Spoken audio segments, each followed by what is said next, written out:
el matrimonio entre homosexuales. Dios creó a uno varón y a otro mujer.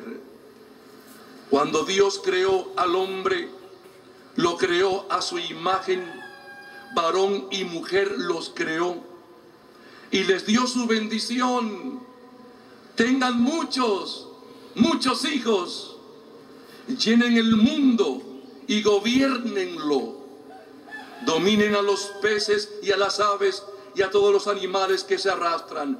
Ustedes dos están llamados a gobernar el mundo. ¿Y cómo es eso? En la medida en que usted sea un buen esposo, una buena esposa, un buen papá, una buena mamá, usted va a influir positivamente en el mundo, porque sus hijos serán entonces los que van a influir de manera profunda en el mundo como maestros, profesores, ingenieros, policías, enfermeras, médicos, juezas. Es decir, en la medida en que ustedes dos se santifiquen y sean el uno para el otro una sola carne, y se respeten y se amen y se complementen, van a formar una familia que a su vez va a influir en el contexto, en el ambiente. Ustedes dos, hombre y mujer, esposo y esposa, son protagonistas de la salvación del mundo. Cuando Dios creó al hombre, lo creó a su imagen, varón y mujer los creó y les dio su bendición. Tengan muchos hijos, llenen el mundo y gobiernenlo.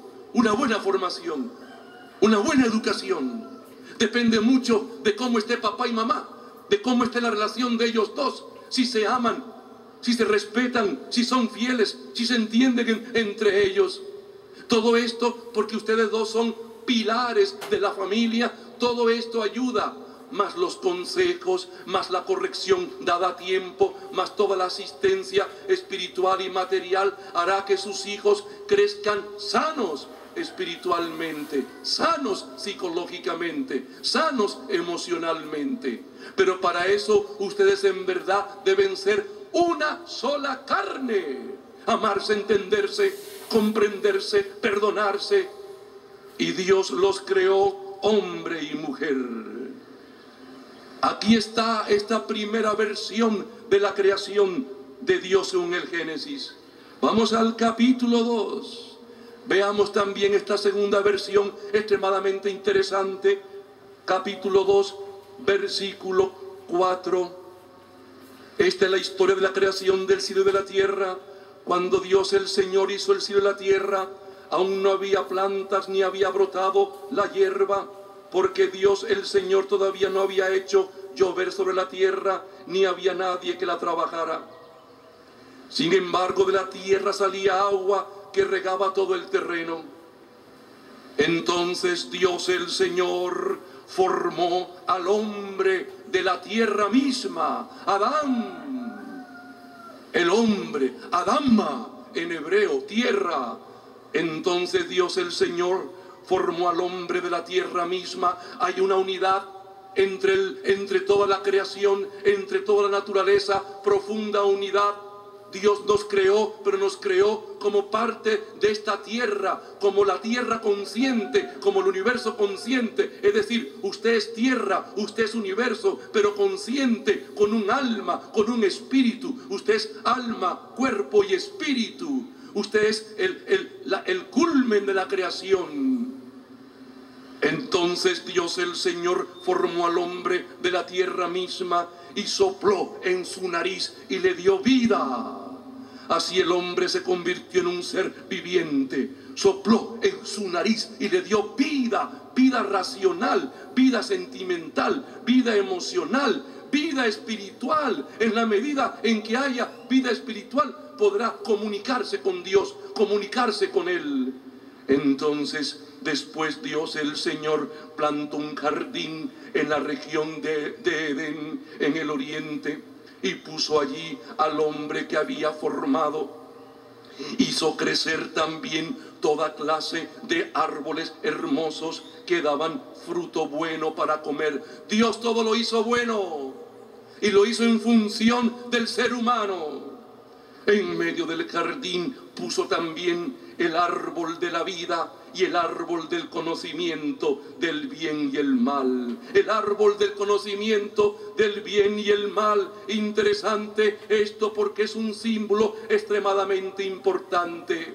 Comer de ese árbol del bien y del mal significaba hacerme yo mismo autor de mi propia moral y no dejar que Dios decida qué es lo bueno y lo malo. Parte del drama de esta cultura de la muerte consiste en que nosotros hemos decidido qué es lo bueno y qué es lo malo en contra de Dios. Hemos decidido que haya matrimonios entre homosexuales. Hemos decidido que se maten niños, el aborto en todas partes. Hemos decidido explotar al prójimo, sacar el mayor provecho de las cosas del mundo sin importar a quién atropellar. Hemos decidido lo que es lo bueno y lo malo, y lo que es lo bueno es lo que me conviene a mí, sin importarme nada lo que Dios diga. Eso es lo que simboliza el árbol del bien y el mal.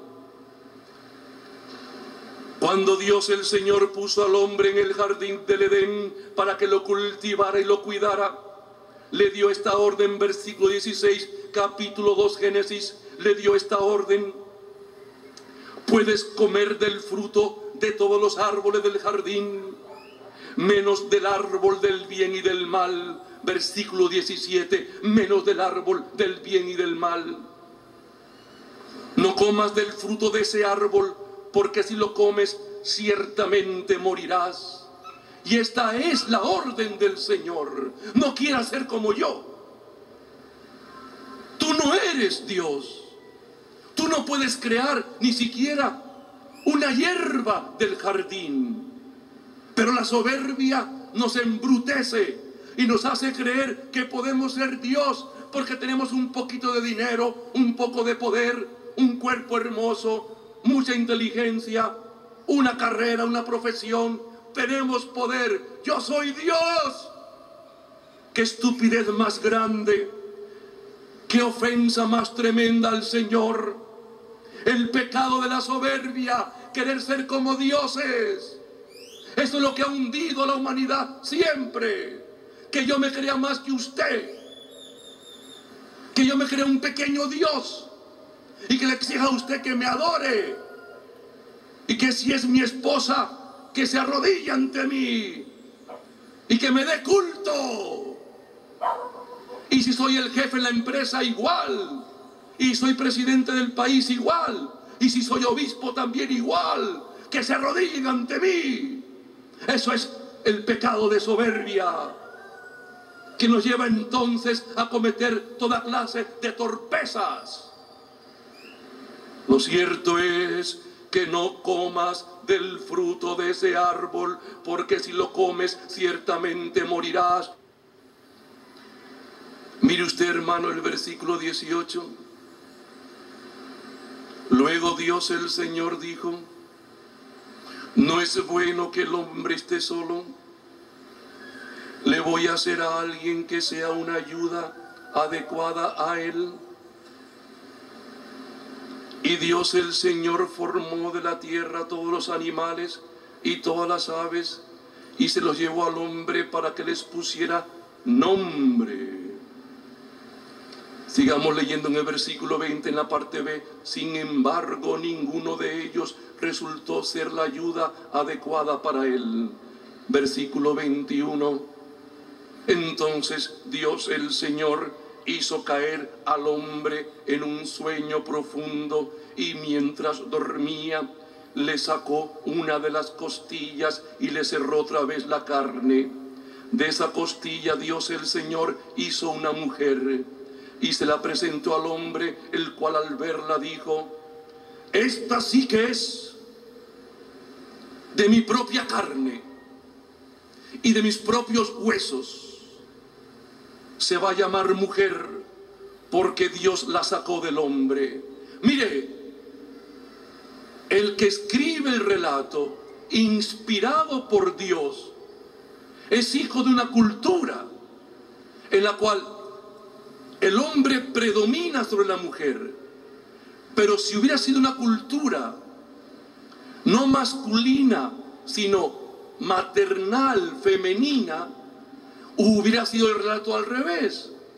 El hombre hubiera nacido de la costilla de una mujer. Es decir, esto no tiene ninguna importancia en sí mismo. No tiene importancia. Lo importante es que ambos son complementarios, que tú y tu esposa se necesitan, se complementan, se enriquecen, se hacen más personas, se hacen más humanos, si ambos permiten que el otro le pueda enriquecer con su parte femenina, con su parte masculina, es decir, psicológicamente, espiritualmente, en todo el aspecto humano espiritual. Si usted deja que su cónyuge le enriquezca, usted va a crecer, y viceversa. Ambos se necesitan. Usted necesita de su esposa y su esposa de usted.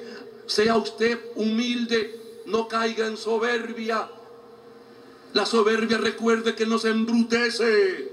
La soberbia te embrutece. Acepta que necesitas de tu cónyuge, que te complementas con tu cónyuge, que creces con él, con ella, que necesitas de su ternura, de su apoyo, de su fortaleza, de su escucha, de su comprensión. Necesitas de él, necesitas de ella. Fuera la soberbia. Humildemente acepta que Dios te puso al lado de ella o de él para que crecieras y fueras mucho más humano y mucho más espiritual. Esto es lo que nos dice la palabra. Esto es lo importante del relato, que ambos se complementan y se necesitan. Volvemos al versículo 22. De esa costilla Dios el Señor hizo una mujer y se la presentó al hombre, el cual al verla dijo: esta sí que es de mi carne y de mis propios huesos. Se va a llamar mujer porque Dios la sacó del hombre. Podría haber dicho: se va a llamar hombre porque Dios la sacó de la mujer. Es decir, dependiendo de quién escribe, de qué cultura. Por eso se pone en este caso al hombre en primer lugar. Pero Dios los creó iguales al hombre y la mujer. Por eso el hombre deja a su padre y a su madre para unirse a su esposa, y los dos llegan a ser como una sola persona. Como una sola persona, como una sola carne. Este es el misterio del amor conyugal. Ella es carne de usted y usted es carne de ella. Si en verdad se aman, lo que sufre ella, lo sufre usted. Si en verdad se aman, la alegría de él es la alegría suya. Si en verdad se aman, el triunfo de él es su triunfo. Si en verdad se aman, el fracaso de él o de ella es su fracaso. Y tiene que sentirse en la médula del alma lo que le pasa a la otra persona. Si no siente usted lo que le pasa a ella o a él como suyo propio, es que el amor se está muriendo. Y la pregunta es: ¿quién de los dos empezó a matar el amor? Porque siempre el drama comienza por uno de los dos, que activa un detonante terrible, que es el de la indiferencia, el de la falta de comunicación, el no me importa lo que hagas, no te voy a contar lo que me pasa, no me interesa hablarte. Cuando uno de los dos, aquí fue Eva la que empezó, pudo haber sido Adán. Repito, recuerde que la historia le escribe una persona que es hijo de una mentalidad machista. Eva fue la primera que comió de la serpiente. Pudo haber sido Adán. No tiene ninguna importancia, oiga usted. Lo que importa es que uno de los dos comienza el drama. Y comienza, atención, a cultivar deseos contrarios al amor, contrarios a la obediencia a Dios. El problema de Eva fue que empezó a desear ser como Dios, pero Adán también. Y entra este elemento tremendo de la serpiente astuta que los va a confundir.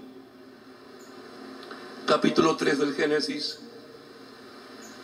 La serpiente era más astuta que todos los animales salvajes que Dios el Señor había creado.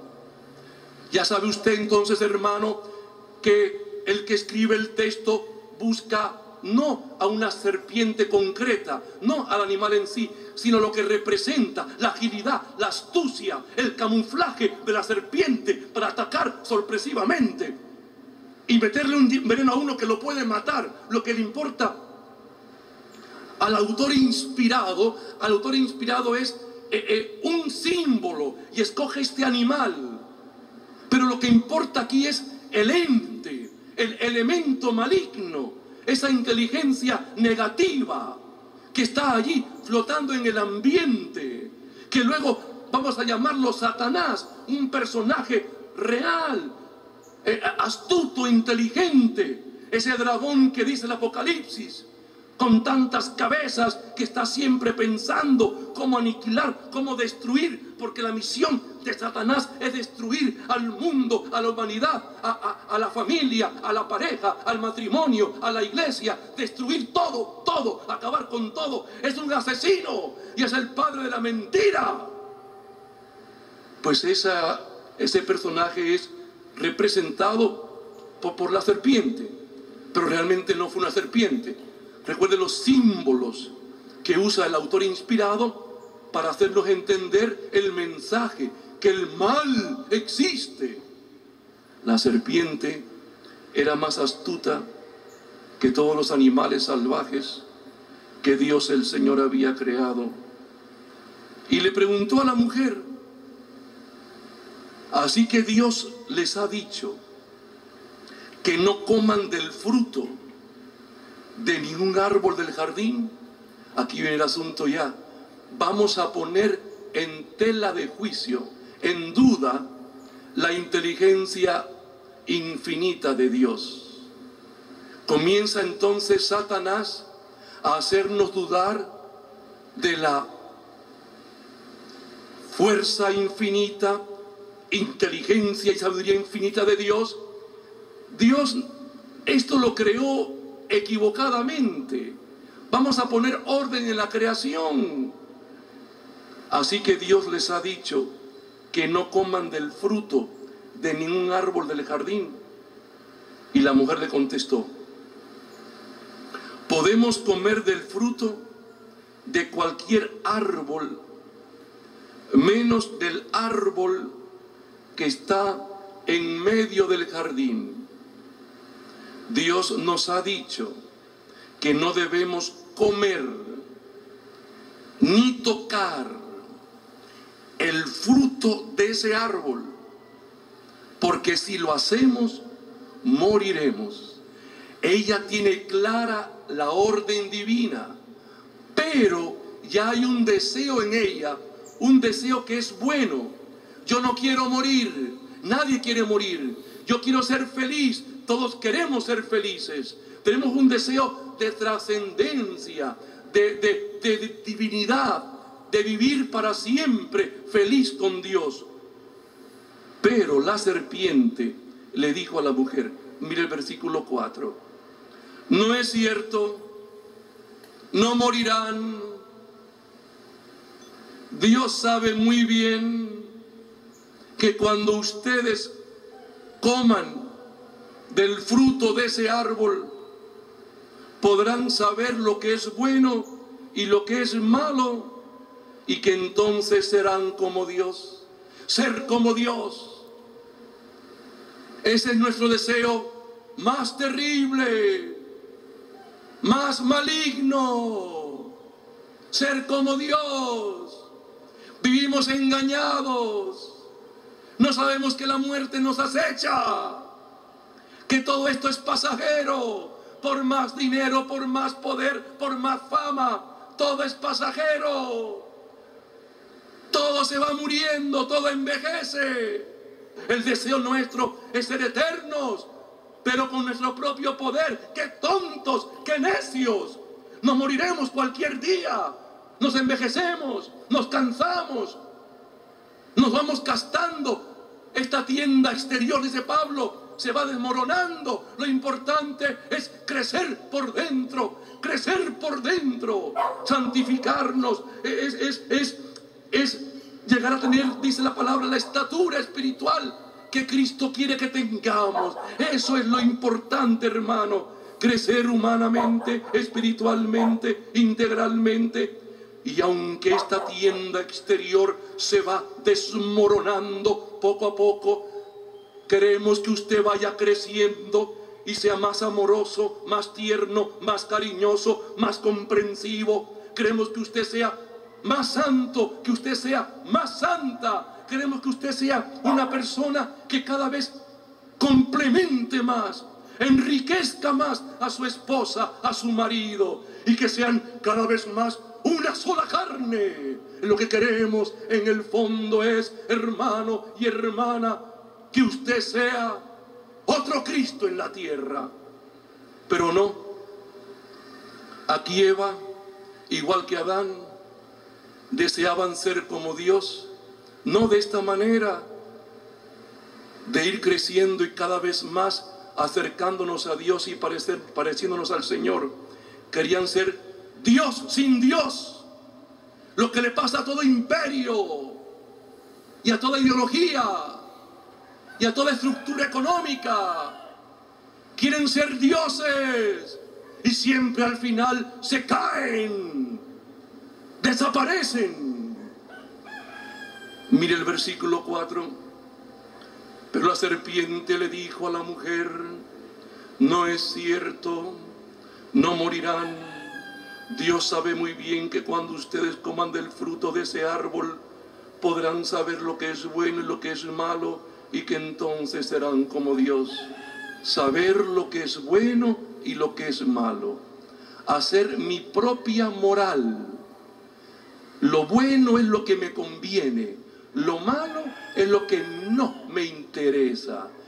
Si para mí, que deseo ser rico, lo bueno es meterme en un negocio ilícito, hasta traficar drogas, con tal de tener una mansión, eso para mí es lo bueno.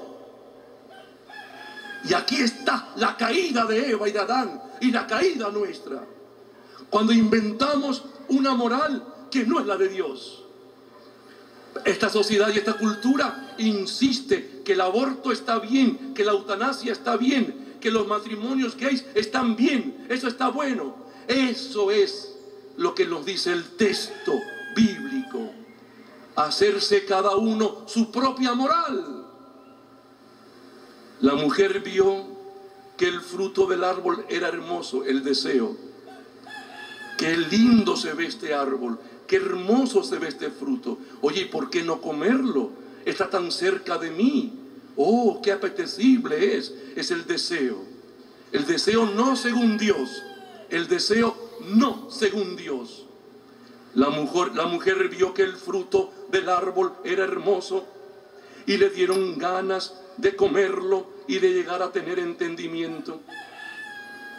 Así que cortó uno de los frutos y se lo comió. Luego se lo dio a su esposo y él también comió. Ambos ya estaban tocados por el maligno y deseaban ser como Dios sin Dios. Y entonces vino la trágica situación en que cada uno es cómplice de la muerte del otro. En ese momento se les abrieron los ojos y los dos se dieron cuenta de que estaban desnudos.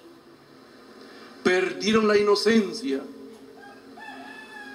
Entonces cosieron hojas de higuera y se cubrieron con ellas.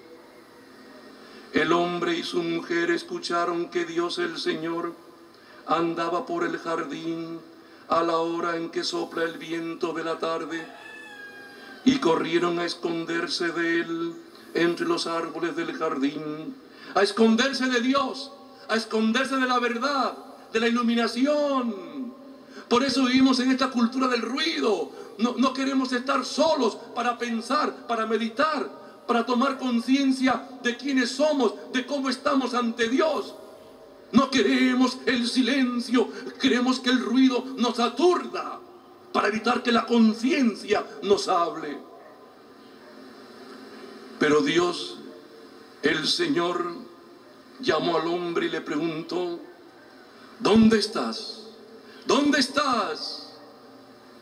El hombre contestó: escuché que andabas por el jardín y tuve miedo. Aparece el miedo por primera vez en la historia, porque estoy desnudo, por eso me escondí. Entonces Dios le preguntó: ¿y quién te ha dicho que estás desnudo? ¿Acaso has comido del fruto del árbol del que te dije que no comieras? El hombre contestó: la mujer que me diste por compañera me dio de ese fruto y yo lo comí. Entonces Dios el Señor le preguntó a la mujer: ¿por qué lo hiciste? Y ella respondió: la serpiente me engañó y por eso comí del fruto.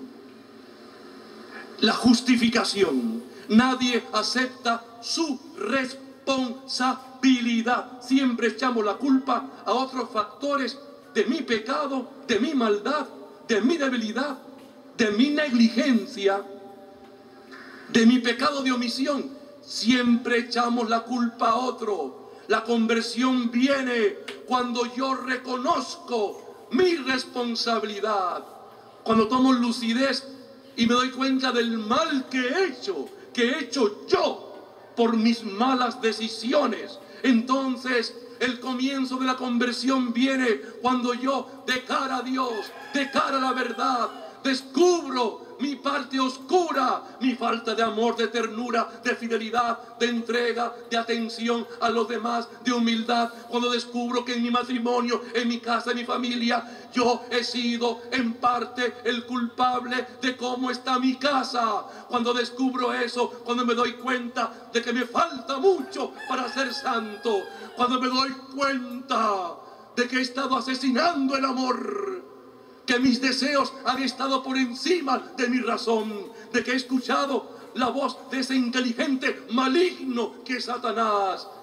y he empezado a caer y he hecho que otros caigan, que otros coman del fruto de ese árbol. Cuando yo me doy cuenta de mi responsabilidad y veo mi historia negativa, comienza el cambio.